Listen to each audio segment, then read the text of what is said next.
एका डॉक्टर महिलेनं पुलिसांना त्रास काटवून जीवन आपलं संपलेलं आहे, काय सांगाल?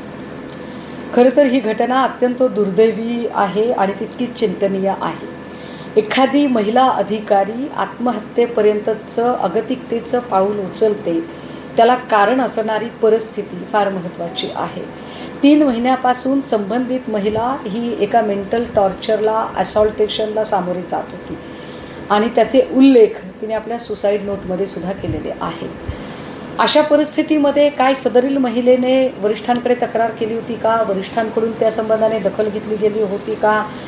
याला अजून काही कंगोऱ्या आहेत का? या सगळ्या गोष्टींची चर्चा करणं गरजेचं आहे.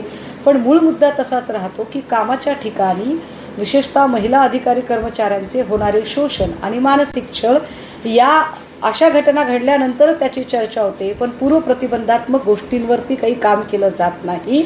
या निमित्ताने गरज पडते ती पुन्हा एकदा शक्ती कायद्याच्या अंमलबजावणीचा विचार करण्याची.